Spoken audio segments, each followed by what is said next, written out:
주님의 이름으로 인사합니다. 할렐루야. 한 주간도 주님의 은혜 가운데 귀한 교제와 또 하나님의 인도하심을 받았으리라 믿습니다. 우리 가족끼리는 괜찮겠지요? 우리 옆에 있는 분과 함께 악수하면서 우리 기쁨의 예배 드립시다. 서로 함께 인사합시다. 반갑습니다.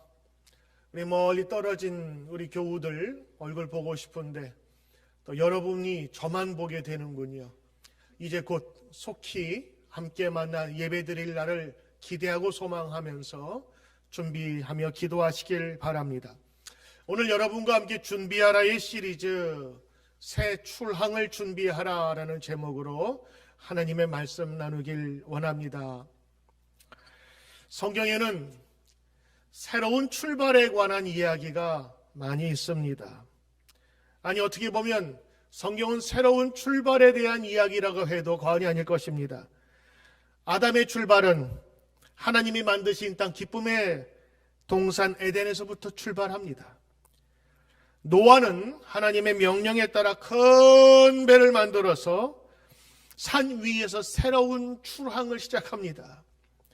아브라함의 시작은 고향 땅 정든 아비의 집을 떠나는 새 출발에서부터 시작됩니다. 야곱은 가족을 떠나 삼촌 라반의 집으로 출발하면서 인생의 새로운 출발이 되는데, 그 가는 날부터 야곱은 하나님께 기도하면서 서원하고 하나님을 개인적으로 고백하고 만나게 됩니다. 요셉은 애굽으로의 출발을 통해서 자기 인생의 새로운 출발을 하게 됩니다. 고난스럽고 외로운 길이었지만, 원치 않는 길처럼 보였지만 나중에 요셉은 자기가 애굽으로 온 것을 하나님이 먼저 보내셨다라고 고백하고 있는 것입니다. 출애굽기는 말 그대로 출애굽, Exodus from Egypt, 이집트에서부터 탈출하는 이야기인데, 탈출해서 새로운 출발, 약속의 땅으로 가는 여정의 기록이 출애굽기입니다. 그러니 성경 이야기는 모두가 새로운 출발을 함으로써 시작됩니다.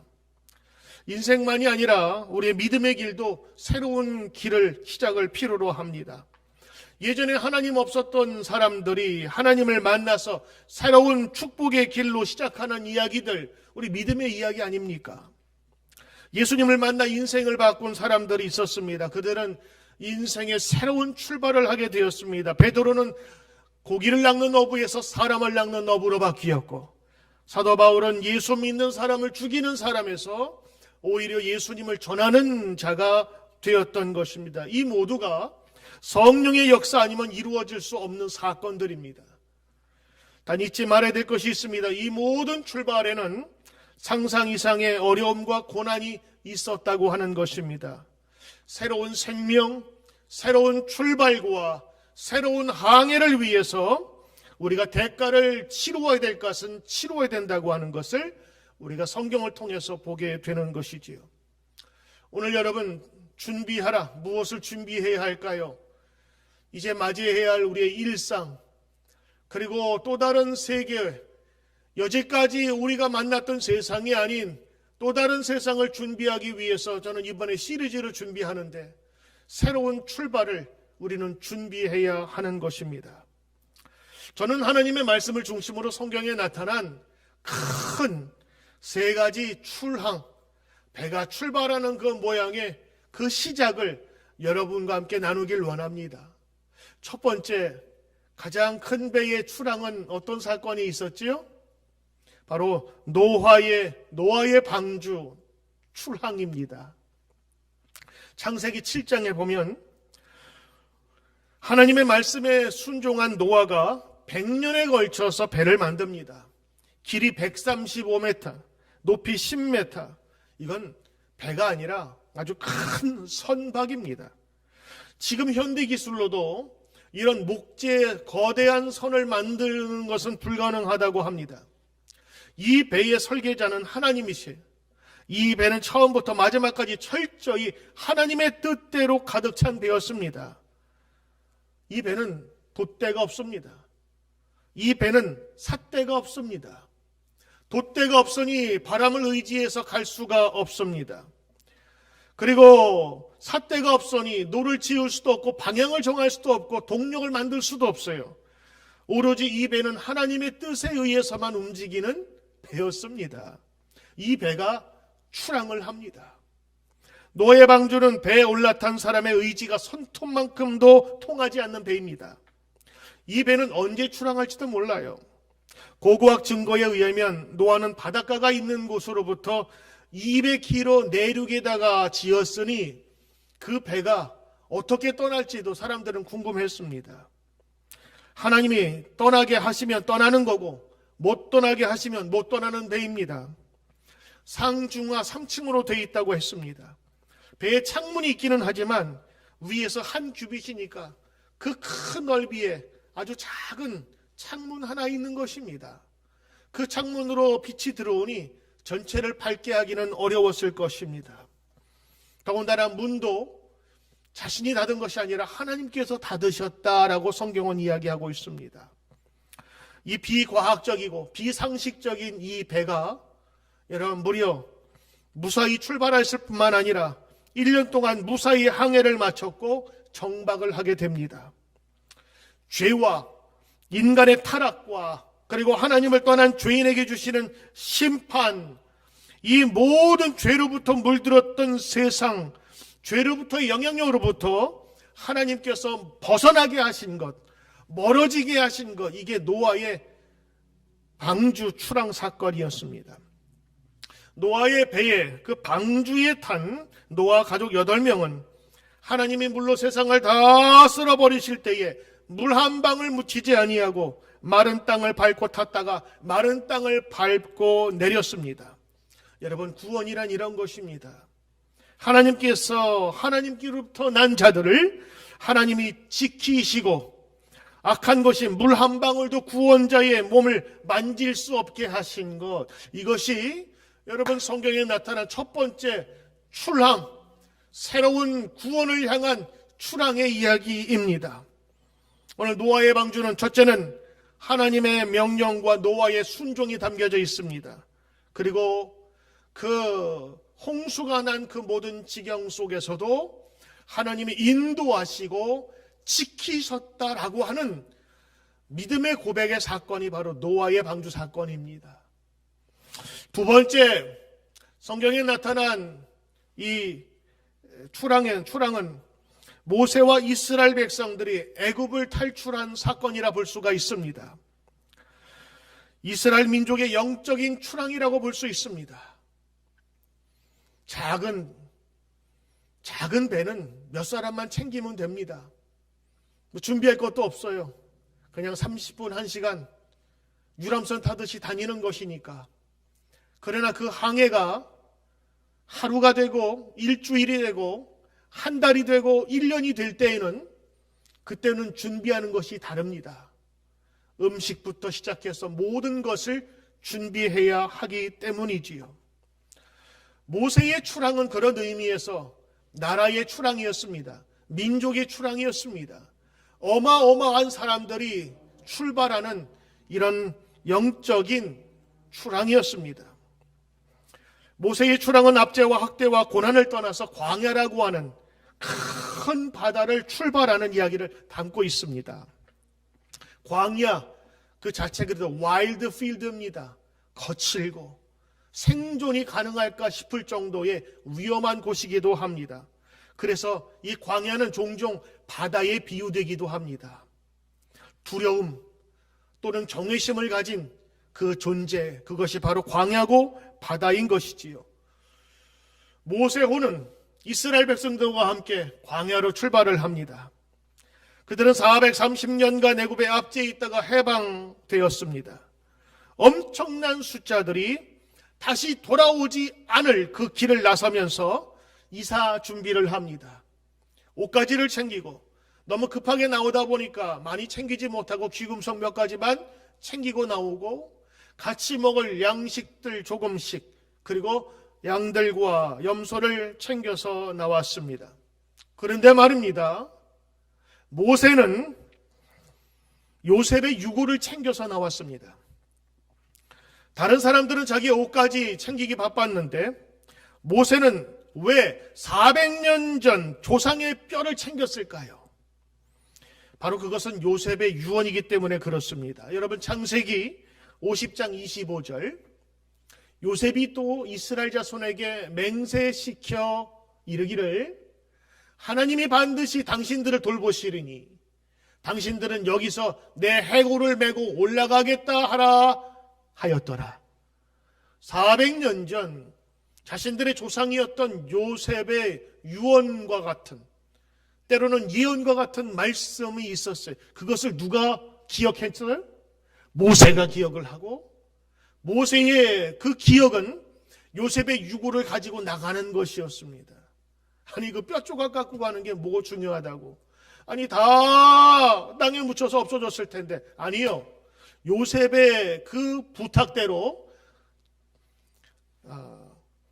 그 하관은 하지 않고 입관만 한 거예요. 관에 집어넣지 땅 속에 묻지 않았어요. 여러분 아시는 것처럼 애굽은, 이집트는 미이라 기술이 발달되지 않았습니까? 그래서 땅에 묻지 않고 그대로 두었다가 그 뼈를 가지고 나왔던 것입니다.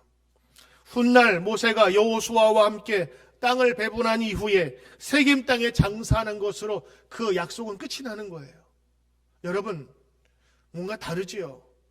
이사가고 지금 탈출하고 멀리 도망가야 하는 그 입장에서 모세가 챙긴 것은 뼈조각. 그러나 그건 뼈조각이 아니라 요셉의 유언이었고 약속이었습니다. 그게 무엇이죠? 하나님께서 너희를 지키시리라. 여러분, 이건 모세가 가지고 온 약속의 성취를 보여주고 있는 것입니다. 사람들은 옷가지를 가지고 나왔지만 모세는 하나님의 약속을 붙들고 가지고 온 거예요. 여러분, 성경을 볼 때 애굽 백성들이 그곳에서 탈출했다, 엑소더스의 얘기가 아니라 이 엑소더스의 과정과 약속, 그리고 그 성취를 여러분 보셔야 됩니다. 이게 성경을 보는 눈이에요. 비록 400년 전의 말씀이지만 모세는 새겨들었어요. 하나님, 우리는 잊지 않고 있습니다. 하나님, 우리는 하나님의 백성입니다.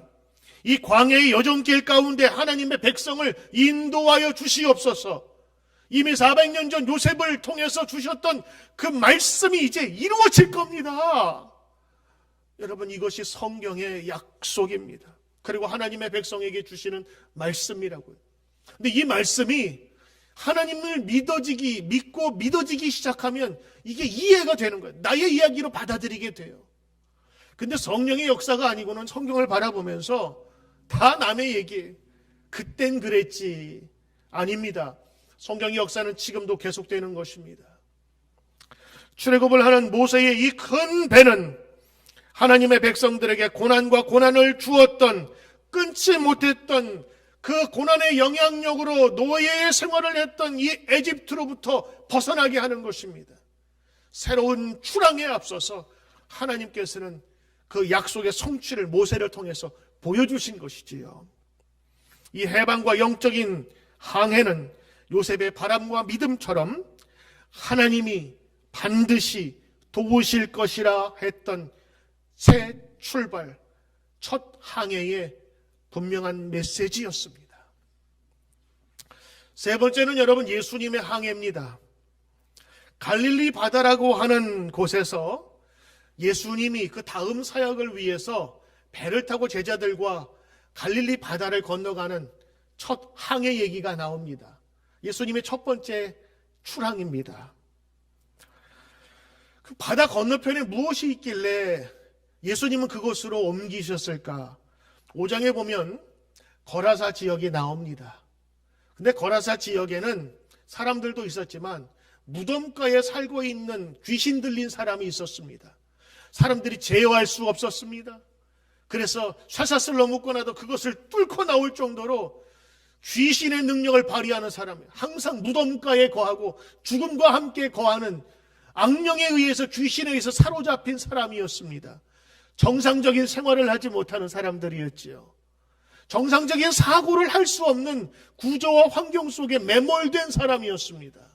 그런데 예수님께서 지금 그곳으로 배를 타고 건너가시는 거예요. 여러분, 예수님께서 어떤 목적을 갖고 그곳에 간다고 생각하지 않으십니까? 그리고 그곳에 가서 첫 번째 한 사역이 거라사 지역에 귀신 들린, 군대 귀신 들린 자를 해방시키는 것이었습니다. 자, 여러분 한번 보십시오. 귀신이 영으로 통하는 영적인 존재가, 악한 존재가 예수님의 그 기운이 오는데 못 느끼겠어요? 예수님이 오는데 귀신이 몰랐을까? 우리 옛말에 귀신같이 한다는 말이 있죠.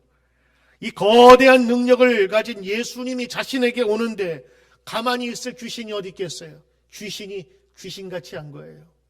그래서 귀신이 무엇을 부리느냐? 귀신도 능력이 있습니다. 그래서 바람을 움직이기 시작합니다.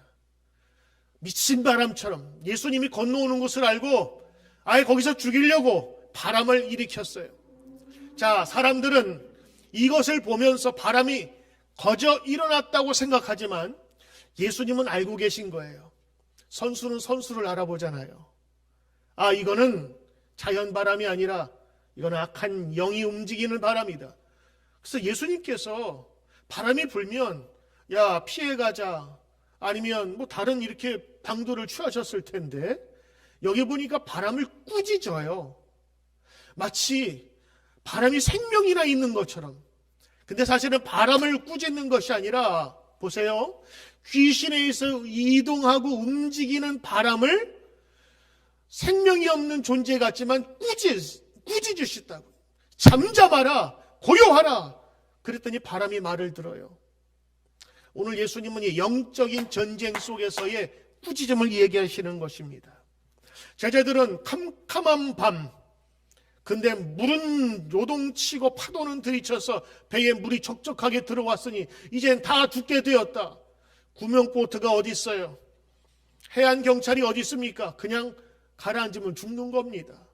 그때서야 예수님 깨우죠. 예수님 다 죽게 되었습니다. 그때 예수님 깨어서 부시시 일어나시면서 아, 이거는 내가 지금 이 악한 영에 움직이는 바다를 점령해야 되겠구나. 그래서 꾸짖으시는 것입니다. 오늘 꾸짖으니 바다가 잠잠해졌어요. 귀신의 영향력에서 해방된 겁니다. 그리고 새로운 땅, 거라산 땅에 가서도 귀신의 영향력이 있어서 잡혀 있었던 그 사람을 어떻게 하는 거예요? 해방시키시고 거기에서 벗어나게 하세요. 그게 구원이었습니다. 저는 오늘 이 항해에 관한 여러 가지 이야기들을 함께 묵상을 하면서 두 가지 공통점을 발견했습니다. 하나는 하나님께서 원하시는 새로운 출발과 출항에는 모든 악한 영향력에서 벗어나게 하신다고 하는 거예요. 주위의 영향력에서 벗어나게 하신다는 거예요. 압제에서 벗어나게 하시고 해방시키시고 자유를 주신다고 하는 거예요. 진리가 너희를 자유케 하리라. 그 자유만이 아니라 참된 죽음과 죄의 공포 속에서 예수님, 하나님은 같은 마음을 가지고 풀어 해방시켜 주시고 그래서 그것을 새로운 출발이라 부른 것입니다. 그런데 이 두 번째는 출발이 그렇게 쉽지 않다고 하는 것이지요. 그럼에도 가야 할 길이기에 가야 하지만 그 가는 길이 두려움 속에서 출발하는 경우도 있었다고 하는 것입니다. 처음에 원하는 곳으로 갈 수 없겠지만 그들은 하나님이 원하시는 은혜의 땅으로 출발할 수 있어서 출발하는 것이었습니다. 기독교 저술가 C.S. 루이스는 이렇게 말합니다. 새로운 목표를 세우거나 새로운 삶의 꿈을 꾸기 위해서 결코 늦은 때란 존재하지 않는다라고. 여러분, 우리 벌써 2달 반 넘는 이 코로나 사태를 두고 사람들이 이제는 이 세태로 더 이상 살 수 없다고 사람들이 항의하기도 하고 또 투쟁하기도 합니다. 이제는 일상으로 돌아가야 될 이야기들이 많이 나와 있지만 오늘 새로운 출발을 하기 위해서 우리가 준비해야 될 것들이 참 많이 있습니다. 그것은 두려움에 대한 탈출입니다. 그리고 우리를 억누르고 있고 우리를 잡아 누르고 있었던 그 악한 세력에서부터 탈출시키는 것입니다. 코로나는 10만이 넘는 뉴욕 시민을 죽일 뿐만 아니라 10만이 아닌 수백만 수천만의 온 인류와 이 세상을 가두고 정리시키고 그리고 서로를 의심하게 만드는 이런 영적인 질병을 우리에게 퍼뜨린 것입니다. 오늘 하나님이 주장하시고 역사하시고 하나님이 세우시는 출항에는 우리는 주저함이 없어야 될 것입니다. 노아의 방주에서 보듯이 하나님이 움직이시고 하나님이 운행하심을 보여주는 사건, 그것이 새 출항이었고, 모세의 영적 출항에서 보듯 하나님은 그 광야와 같은 바다, 그들이 짓지도 않고 세우지도 아니한 그곳에서 만나와 메추라기 그리고 불과 구름 기둥으로 그들을 인도하시고 지키셨다. 예수님이 행하신 그 첫 출항에서도 귀신이 부리는, 귀신의 영향력에 있는 그 바람, 미친 바람으로부터 예수님께서는 그 제자들을 보호하시고 꾸짖어 쫓아내셨다고 하는 것임을 기억해야 합니다. 여러분, 새로운 출항을 앞두고 두려움에 계십니까?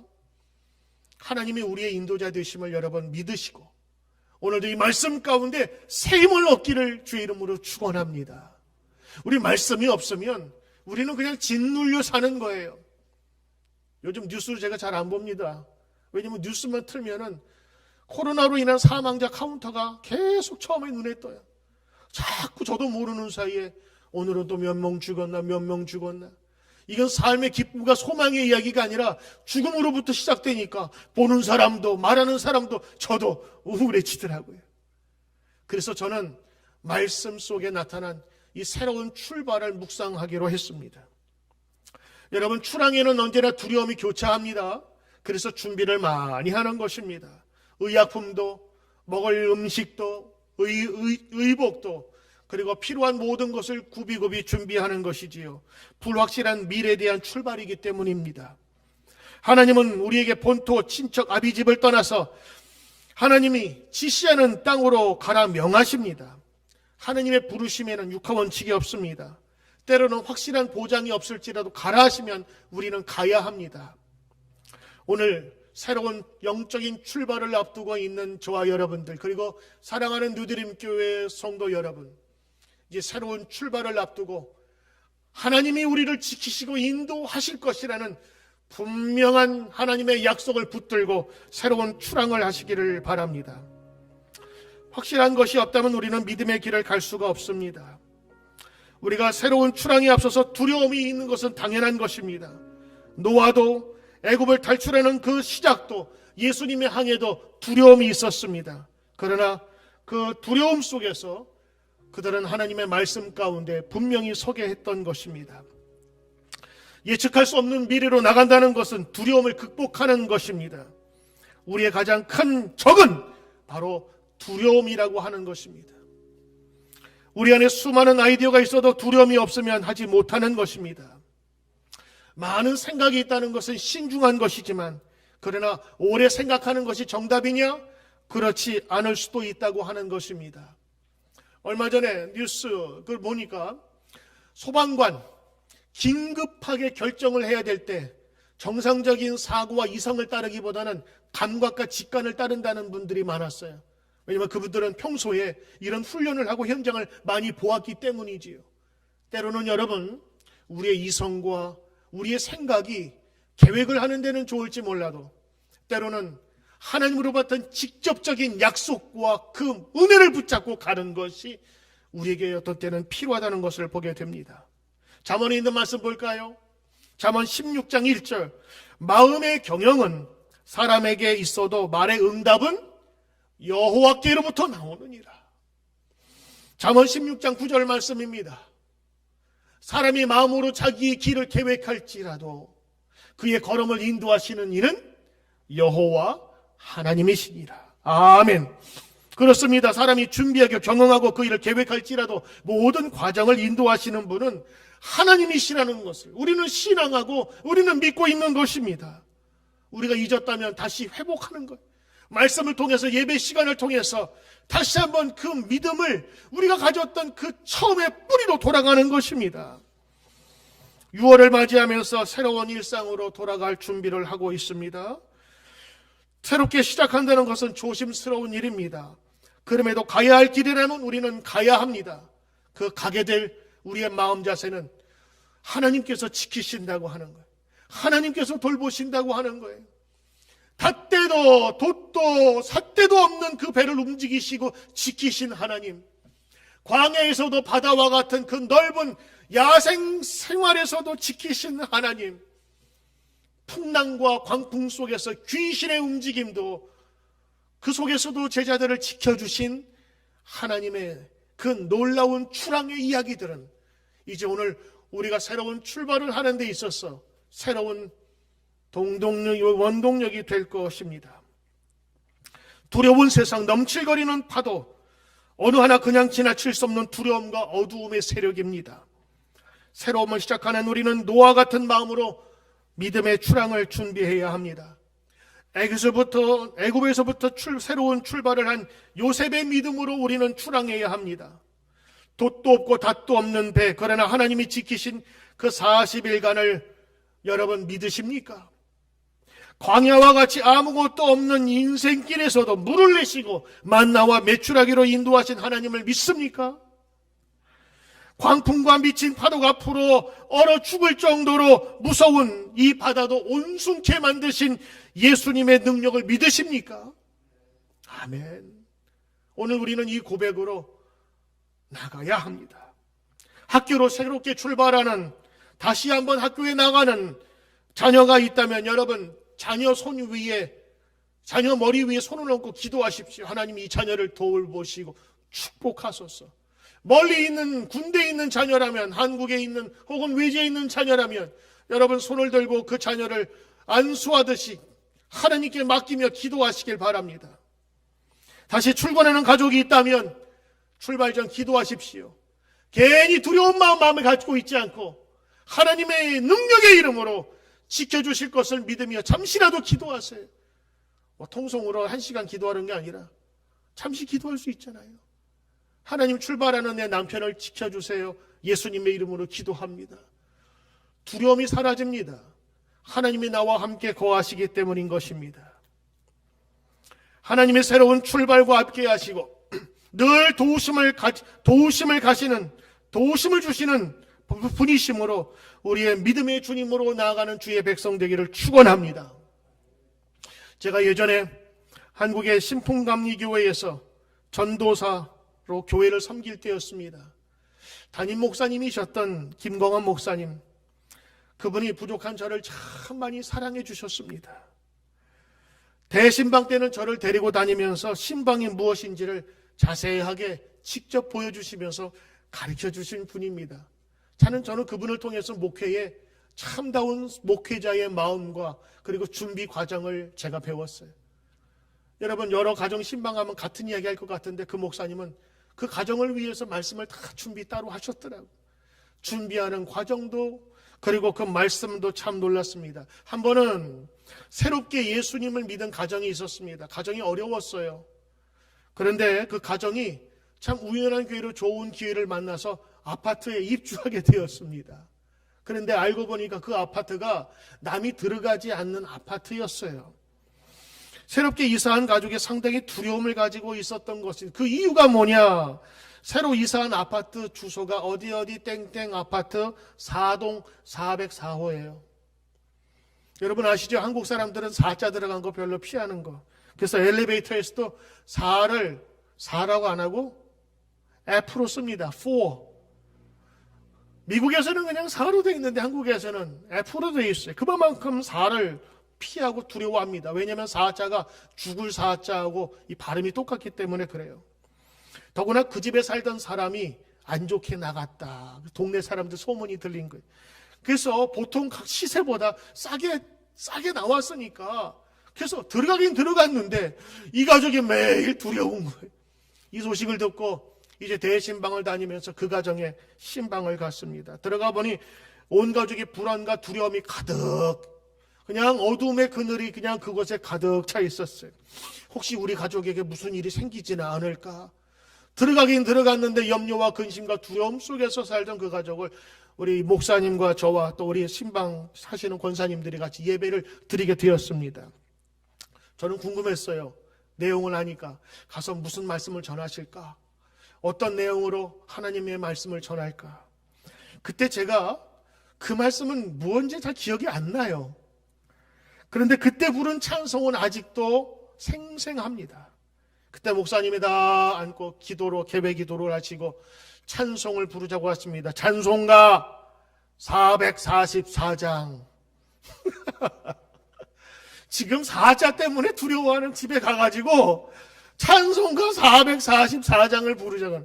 옛날 통합 찬송 444장은 지금의 390장입니다. 예수가 거느리시니. 제가 그때 찬송 부르면서 정말 목사님 멋지다. 다른 사람들은 사자 때문에 죽겠다고 두려워가지고 오지도 않는 데를 어쩔 수 없이 들어갈 수밖에 없는 사람이 들어갔는데, 그러면서도 두려워하는 그 사람들에게 주님의 이름으로 전해주시는 찬송가 444장은 그 내용이 멋있어요. 예수가 거느리시니. 예수가 함께한다는 with Jesus보다 훨씬 더 능력 있는 말이에요. 예수가 거느리시는 거예요. 능력의 팔을 거느리시고 하나님의 그늘을 거느리시고 그 제자들과 함께 나서신다고 하는 것입니다. 그 찬양은 여러분 잘 아시죠? 아시면 여러분 한번 불러보시길 바랍니다.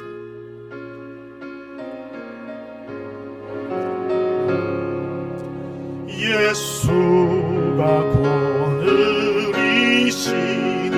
즐겁고 평안하구나. 주야 예수께는 것 예수가 거느리시네. 주날 항상 돌보시고 날 친히 거느리시네. 주날 항상 돌보시고 날 친히 거느리시네.